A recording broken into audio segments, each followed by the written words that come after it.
Hello everyone and welcome to this new lecture. This lecture will be concerned with discussing the principles of tooth preparation. Teeth usually and sometimes require preparation. In order for that preparation to receive dental restorations including crown or bridges. And in order for the tooth to receive those kinds of restorations, we need to prepare the tooth according to the principles of tooth preparation. Those principles are the fundamental principles that when we prepare the tooth, we must base our knowledge and experience on them, and never they should be disregarded or ignored because they will make us obtain the right way of preparing the tooth and help us in prediction and evaluation on how long will the tooth stay, how long will the restoration stay, and the prognosis, if it was good or bad prognosis. The principles of tooth preparation in order for the tooth to receive a crown or a bridge are divided into three broad categories. The first one is biological consideration. The second one is mechanical considerations. And the third is aesthetic consideration. The first one affects the health of the oral tissues. That one is called biological. And the second affects the integrity and the durability of the restoration, mechanical considerations. And the third and last one is concerned with the appearance of the restoration. This one is called aesthetic considerations. Again, biological, mechanical, and aesthetic principle. Starting with the biological consideration principles, this one is also classified into three categories. The first one is concerned with the teeth, the second is with soft tissues, and the third is with the pulp integrity.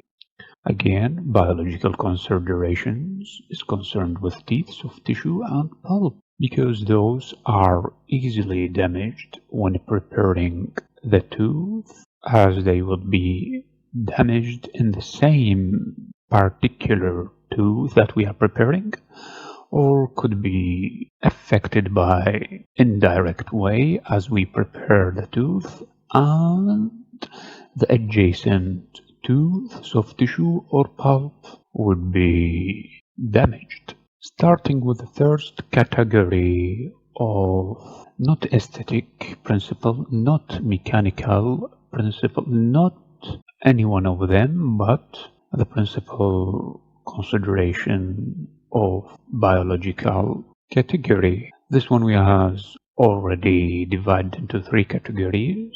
The first one is the adjacent tooth, then soft tissue and pulp we will talk about later. But first, let's start with the adjacent teeth. When we prepare the specified tooth to receive the restoration, sometimes we iatrogenically meaning during the procedure, damage the adjacent tooth, which is a very common error in dentistry. And even if the damaged proximal tooth contact or area that is damaged is carefully reshaped and polished and fluoridated, it is still more susceptible to dental caries. Therefore, we should be very careful when preparing the tooth in order not to hit the adjacent one. So someone can ask now, how can we avoid the damage to the adjacent tooth if it was very proximal and we were preparing the specific tooth? I would answer there are two ways to avoid hitting and damaging the adjacent surface of the tooth. The first one is using metal matrix band. This metal matrix band would be wrapped on the adjacent tooth for protecting it against inevitable and unintentional damage. A second method is to leave a slight amount of enamel wire while preparing the specific tooth. It's called enamel lip. In order to do that, we have to use a small tapered thin diamond burr. Again, small tapered thin diamond burr, without taking excessive amount of the tooth that we are preparing, just leaving a small enamel lip. Later on we can break that enamel lip without going further to hit the adjacent tooth structure. Now this was the first category of the first principle of tooth preparation, which was the biological principle concerning tooth structure.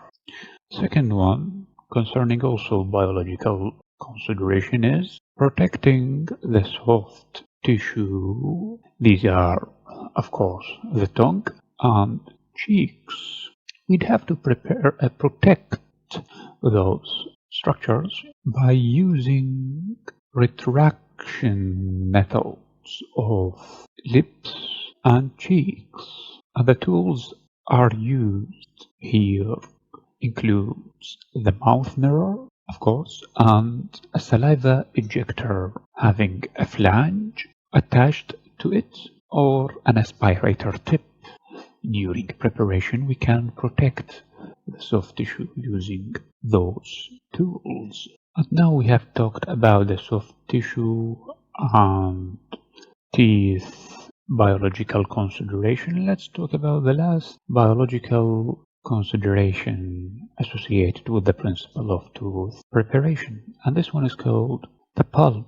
As pulp degeneration occurs sometimes many years after tooth preparation, and that degeneration can be caused by many reasons, including extreme temperature, chemical irritation, or microorganisms that causes irreversible pulpitis in all those cases, and therefore should minimize those effects, chemical microorganisms and temperature, in order to reduce the generated friction between the rotary instruments, the generated temperature caused by the friction between the rotary instruments and the surface that is being prepared. As with high-speed handpiece, this can lead to temperature increase. To reduce that, we use a feather-like touch with water. That means we use water spray. This water spray will allow us to remove efficiently the amount of tooth material without heat generation. Also, the spray of water will also remove debris that could clog the handpiece burr and reduce its cutting efficiency. And now that we have talked about the biological consideration, first principle of tooth preparation, later we will discuss aesthetic and mechanical consideration. But first, let's talk a bit about some considerations affecting the conservation of the tooth structure. Later on, we will discuss the mechanical and aesthetic principle. As this consideration, and I mean by which the consideration affecting the conservation of tooth structure will affect inevitably the mechanical and aesthetic and even the biological principles. Therefore, we should talk about this one first, on how to conserve as much tooth as possible while preparation design remains consistent and practical. And to obtain this conservative way of preparation, we have to adhere to the following guidelines. There are 6 guidelines will conserve as much tooth as possible, and I will be talking about right away. The first one is to use a partial coverage restoration rather than a complete coverage restoration. In other words, we would have to prepare as minimal as possible of the tooth and the adjacent teeth in order for them to receive a crown or a bridge, and do not extend that preparation into the surrounding walls and cusps. So as just taken from the mesial cusp, we prepare the mesial cusp and do not extend that preparation to the distal cusp. If we were preparing from the distal cusp, we prepare the distal cusp without extending the preparation to the mesial cusp for that tooth and the adjacent one to receive the crown or the bridge prosthesis. This was the first guideline on how to obtain a conservative tooth structure. The second guideline is to prepare the tooth with the minimal practical convergence or minimal practical taper between the axial walls. So the tooth should be as rectangular shaped rather than a cylindrical tapered shape in order to conserve the tooth structure as much as possible. The third guideline is to prepare the occlusal surface so that the preparation and the reduction follows the anatomical planes to give a uniform thickness of the restoration. Again, third guideline, preparation of the occlusal surface following the anatomic original structure and with a uniform thickness preparation.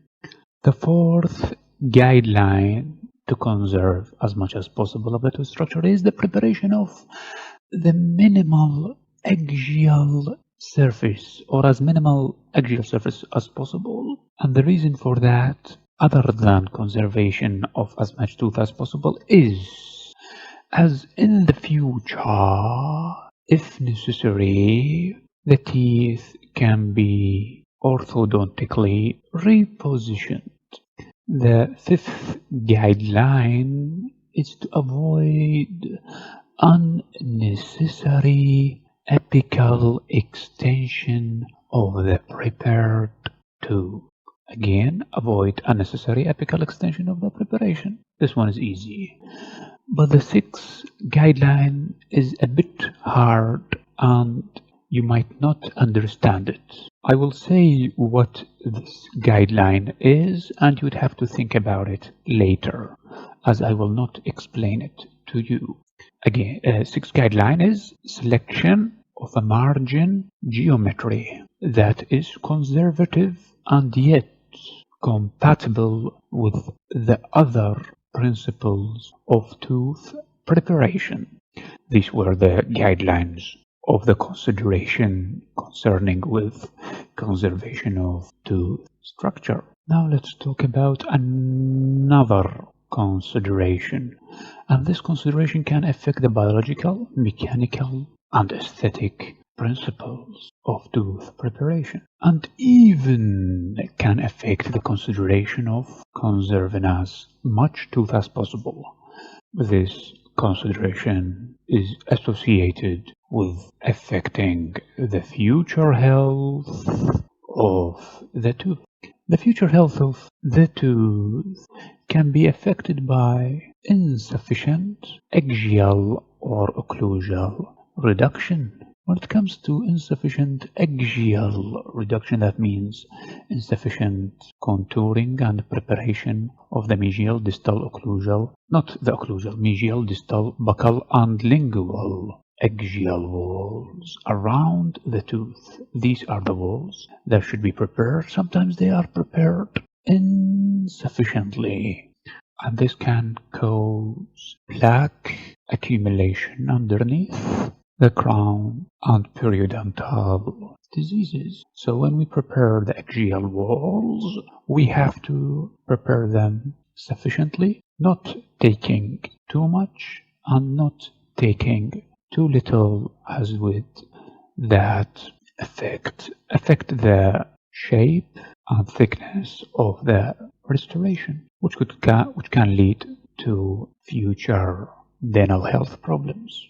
Even so, when we do that reduction with the occlusal surface, if it was insufficient and inadequate, there would be, and that would result in a poor form of the occlusal surface and subsequent occlusal dysfunction. Because when the restoration is made here, it would be designed in a non-perfect manner. Would be bulky or could be too thick and can break easily. These were the considerations affecting not the conservative of tooth structure, but the future dental health. Other considerations other than axial and occlusal wall reduction affecting future dental health includes the preparation of the finishing line supragingivally. So when we finish the preparation and we go to the cervical portion of the tooth, we don't go subgingivally under the gingiva, but we go above the gingiva. Sometimes we cannot do that, but in most cases it's preferable to do the supragingival margins because they are easier to prepare and cause no trauma to the soft tissue underneath and can be situated on the hard enamel, not on the dentine or cementum. And they can be more hygienic as easily they can be kept plaque free. And when we take an impression on that supragingival margin, it is also easier than subgingival marginal impression. After we take that impression of the supragingival margin, when it's time to put the restoration on, it's easily evaluated and less time consuming to place and making sure that the restoration is situated on the margin. Sometimes we would have to do the subgingival margin instead of supragingival margin. Sometimes we would have to do it in dental caries extending to the cervical area, or erosion or prosthesis, erosion or restorations extending also to the cervical subgingival area. In crown lengthening procedure also we want to have a long crown, therefore we go subgingivally. And when the proximal contact area extends to the gingival crest subgingivally. When we need additional retention and resistance features in the tooth, when there is a margin of the metal crown is needed to be hidden behind the subgingival crest. when we use porcelain fused to metal or metal ceramic crown, there would be sometimes metal showing on the cervical area. We want to hide it subgingivally. Another cause, I will read it to you, but I will not explain it to you. You'd have to think about it. Why do we use subgingival margin instead of supra? It is in cases of root sensitivity, there could not be a control of that sensitivity by more conservative procedures, such as the application of dentine bonding agent. I will not explain to you what is this reason. You'd have to think about it. But the other reasons, they are, I think, clear, also needs no explanation, and all of them are parts of the consideration affecting the future dental health, whether it was the subgingival margin, supragingival margin, and axial or occlusal reduction. Now let's move on to something that you all have been waiting for me to discuss. This one is the mechanical principle or the mechanical consideration. After we have talked about the biological consideration, now let's talk about that, as this one would be concerned with providing resistance and retention and preventing deformation of the restoration. As with the retention or the retention form, in order to obtain that one, we would have to look at the forces exerted when the jaws are moved apart. After biting a sticky food, these forces would act on a cemented restoration, the same as the force that was directed in the path of placement.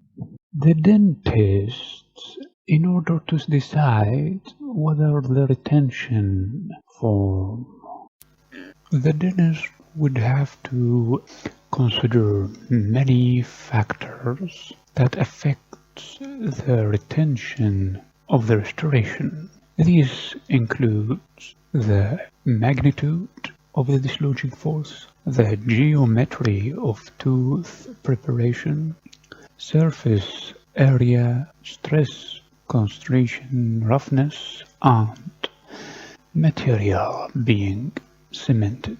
Let's start now with the magnitude of the dislodging forces.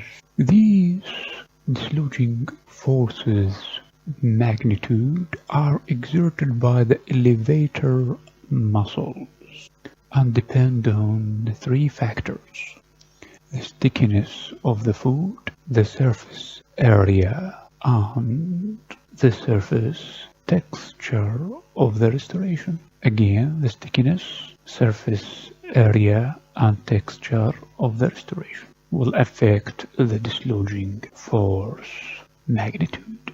The second consideration that the dentist take when wanting to measure and decides whether the retention is adequate or not is the geometry of the tooth preparation. And this one is concerned with the tapering and the surface area. The geometry of the tooth preparation. Taper is defined as the convergence of two opposing external walls of the tooth preparation, and the skillful prepared axial wall would be as minimal as possible with a convergence of tooth structure that is very conservative, and these conservative restoration tapering would have an optimal retention. The recommended convergence between opposing walls of the tooth preparation is 6 degrees. The geometry of tooth preparation is also concerned with the surface area, as the retention, in this case, depends on the length of the path of insertion of the restoration. as this one would slide between the tooth prepared and between the restoration. Therefore, the crowns that are tall and have tall axial walls are more retentive than those with short axial walls, as in molar crowns having a more retention than premolar crowns of a similar taper. In another note, a complete crown has more than double the retention strength of a partial coverage crown. For example, if we have a complete crown, this one would be and would have more retention than a 3/4 partial crown. Therefore, even the complete crown could be less conservative to the tooth. It is preferable to give the doubling strength and retention of a partial, more conservative crown. Another factor affecting the retention of the restoration is when the adhesive failure occurs in the cement that attaches the restoration crown to the tooth prepared.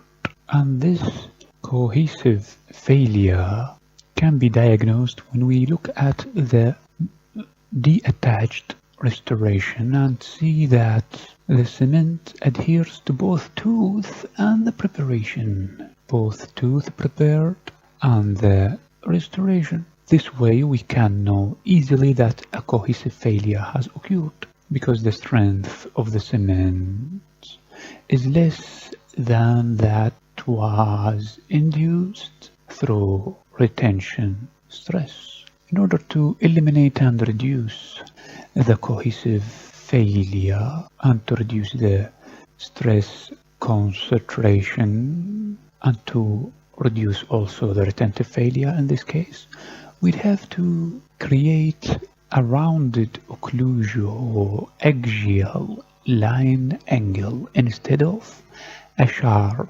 occlusio axial line angle. This line angle can be seen between the occlusion prepared area and axial, whether it is mesial, distal, lingual, or buccal, but usually it is mesial or distal angle. After rounding the occlusio-axial line angle, the stress concentration would be minimized.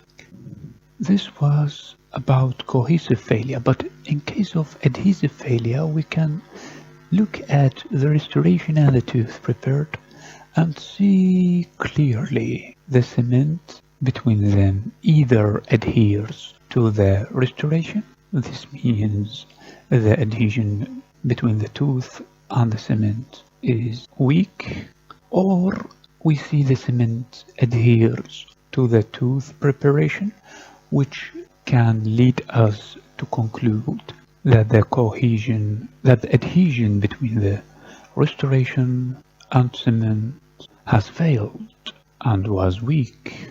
Another factor that is very important to consider is that roughness of the tooth surface also can increase the retention of the cement and the restoration.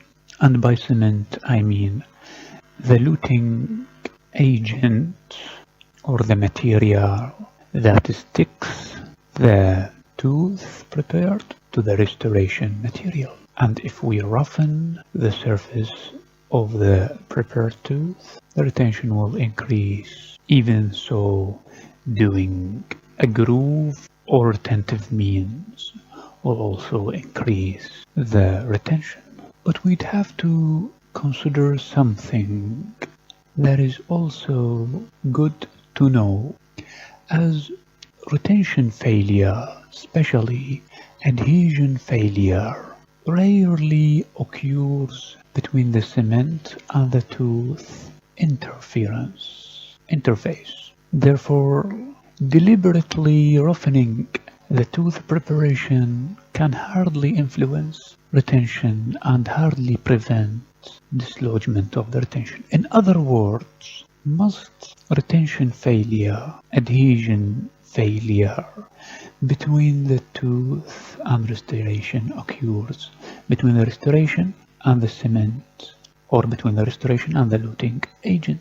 Therefore, roughening the tooth surface would not be a very important thing to do. And by the way, the material that is being cemented, or the cement, or the luting agent, all the same and mean the same thing. Mostly we use a luting agent of adhesive resin cement, as it has a high retention ability. After now we finished that and talked about how a luting agent acts and what is the preferable type, which is adhesive resin cement, as I said before.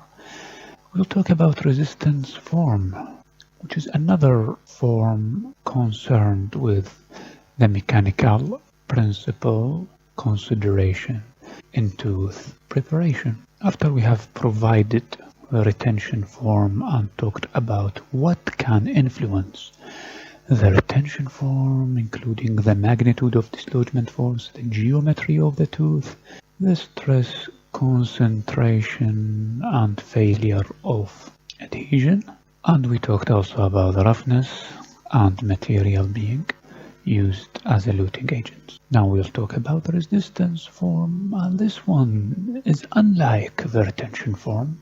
Is the ability of the restoration to resist forces going on the lateral direction, oblique and horizontal forces, not vertical forces like the retention or dislodging force. And by the way, mastication and parafunctional activity with the mouth can subject the prosthesis to a substantial horizontal and oblique forces. And these forces are called lateral forces, causing rotation around the gingival margin.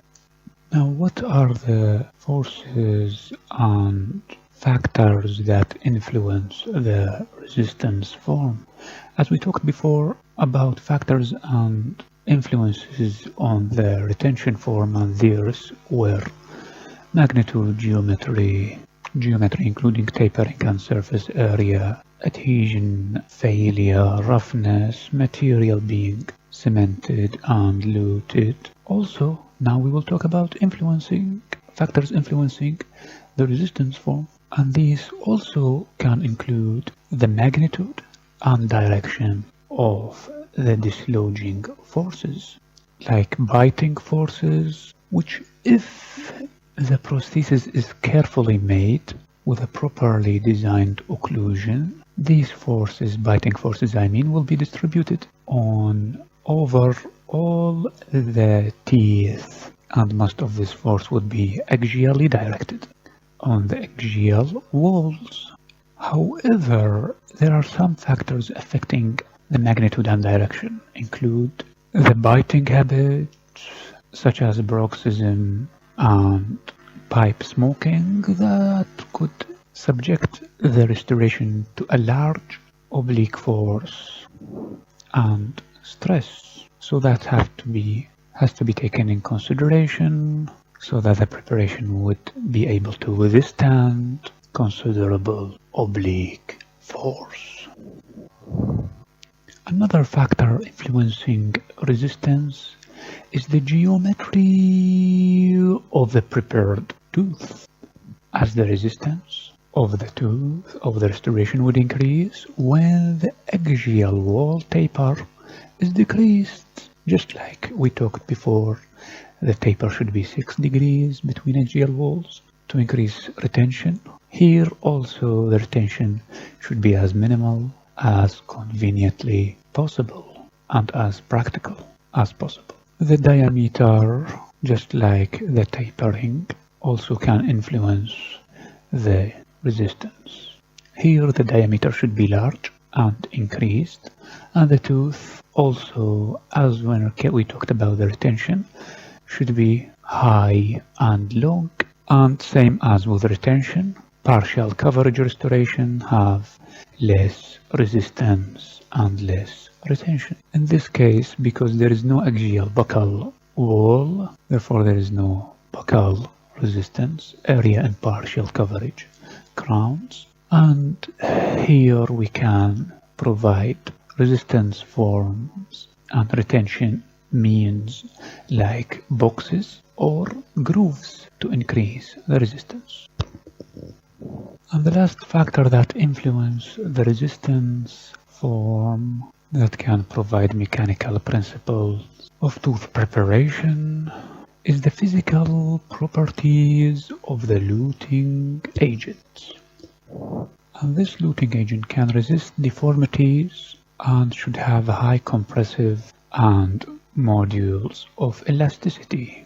The preferable luting agents include glass ionomer cements and resin-based cements. As we talked before about the subject in retention form, the adhesive resin cements are the most retentive than other luting agents. Other luting agents include polycarboxylate and zinc phosphate, which both have less luting capability and compressive strength.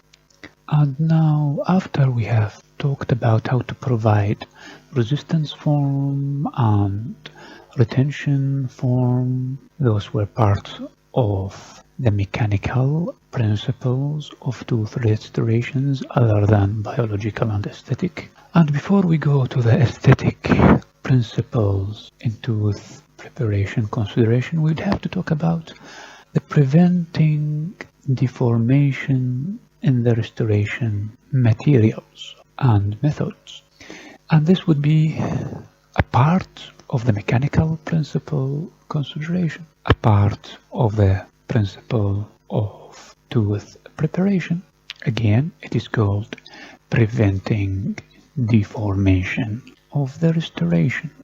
To prevent deformation of the restoration, we must have a sufficient strength of the alloy or the material used in the preparation of the crown to prevent its deformation during function. And that deformation could be a result of inappropriate alloy selection or inappropriate tooth preparation or a poor metal ceramic framework design. So again, even that deformation could be a result of alloy selection problem or tooth preparation problem or design problem with the metal ceramic or porcelain fused to metal framework. Let's start with the first problem with the alloy inappropriate selection. When we select type 1 and 2 gold alloys, these are satisfactory for intracoronal casts restorations.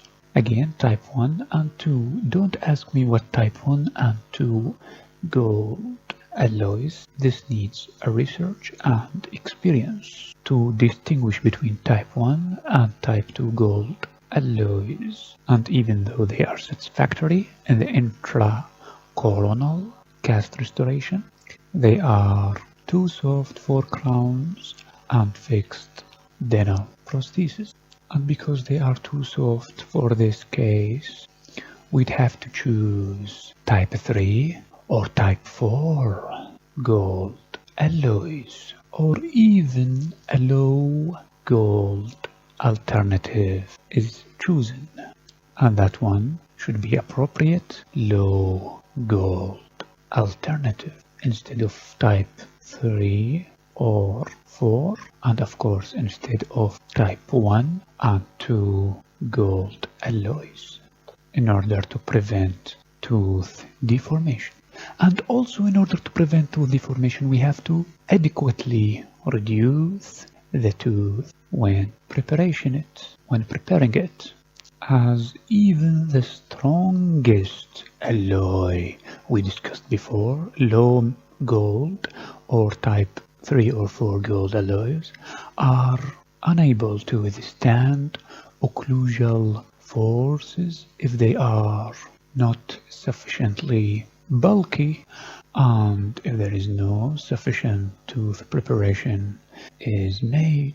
In this case, to have an optimal preparation, a 1.5 millimeter over functional cusps and 1 millimeter over non-functional cusp is prepared of the crown, and the placement of the restoration is usually with aluminum alloy with the same thickness, 1.5 millimeter over functional cusp, and by functional cusps I mean upper lingual and lower buccal cusps, and with non-functional cusps I mean upper buccal and lower lingual cusps with 1 millimeter of reduction in order for them to withstand and have a long lasting durability and resistance to deformation.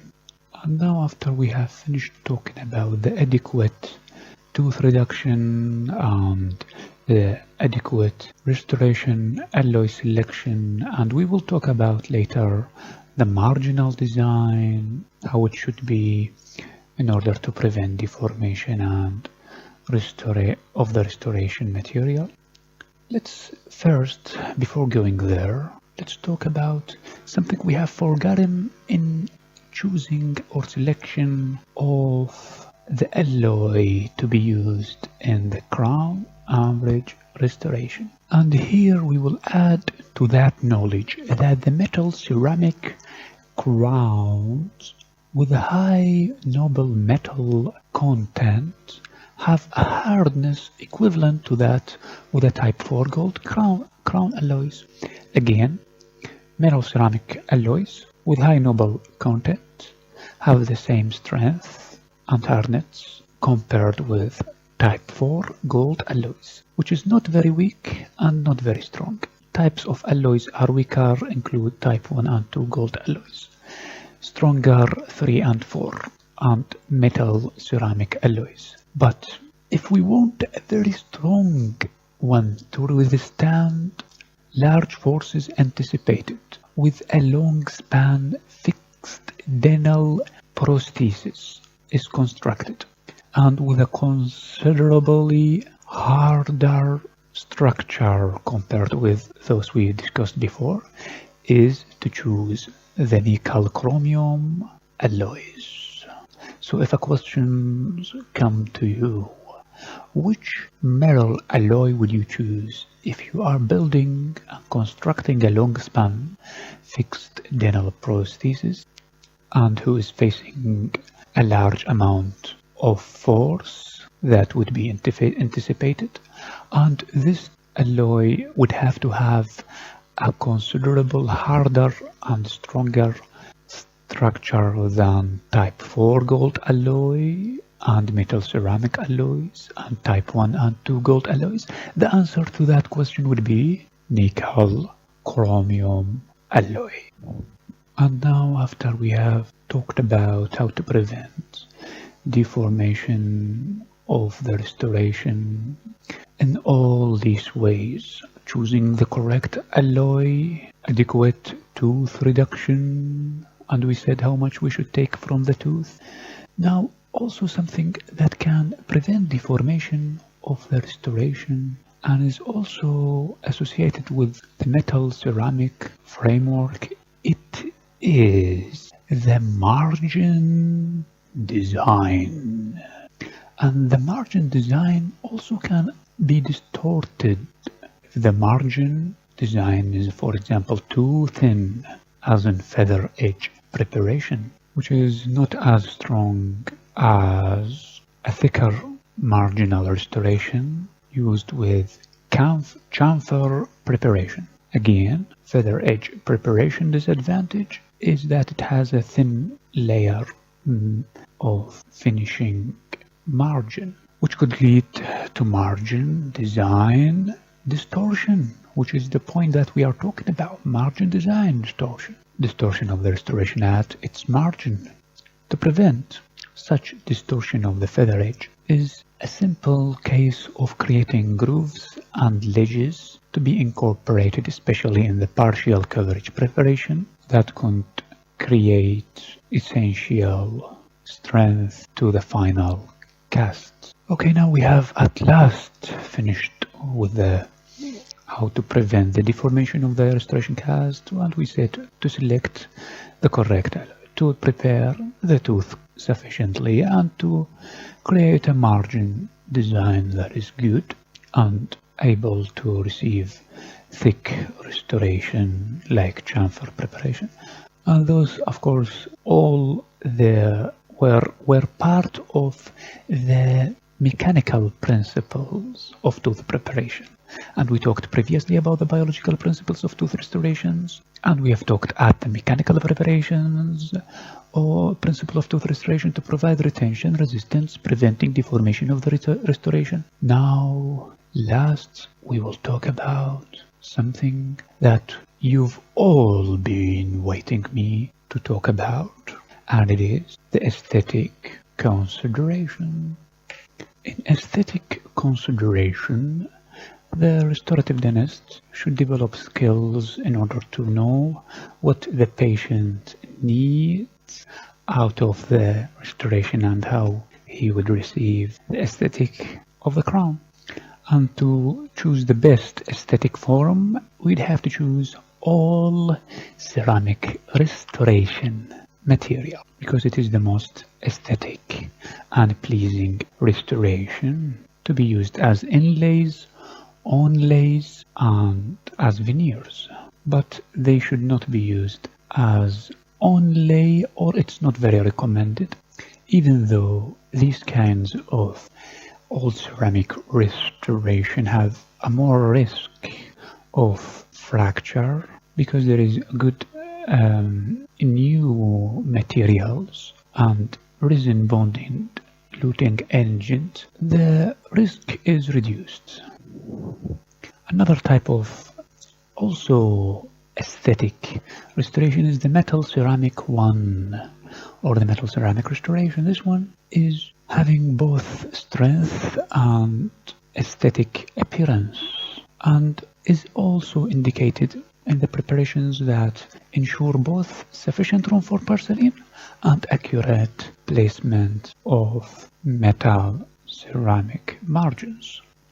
Otherwise, if we use just like with inadequate margin, there will be a risk of periodontal health problem, even though the aesthetic would be maintained. Therefore, we should have sufficient bulk for both the porcelain to give a good appearance and the metal to give a good strength. And this sufficient preparation and bulk should be 1.5 millimeter on the labial surface in order for us to get an optimal appearance, thickness for porcelain to shine and be nice. This will give it a great depth and create a sense of similar tooth color and translucency. An incisal edge, if with anterior teeth, is recommended to be 2 millimeter for good aesthetic. I will repeat that quickly, beginning with the first regular tooth that we've made before and with a regular reduction that we've made before, as we remember from the buccal and lingual cusps. We said before, as you can remember, 1 millimeter is sufficient for non-functional cusps and 1.5 millimeter is sufficient for, again, 1.5 millimeter is sufficient for functional cusp, 1 millimeter is sufficient for non-functional cusps, and here we discussed just early on aesthetic, 1.5 millimeter is good for porcelain labial aesthetic, and 2 millimeter is good for incisal edge aesthetic. Thank you for listening to this lecture. It was very important and nice lecture. We've discussed many things associated with the principles of tooth preparation, and those principles, as we said before, biological, mechanical, and aesthetic. And we gave you a good idea about the physical and mechanical properties that should be obtained when preparing a tooth in regard to contour, and even we've talked about the restoration and how it should be selected and made.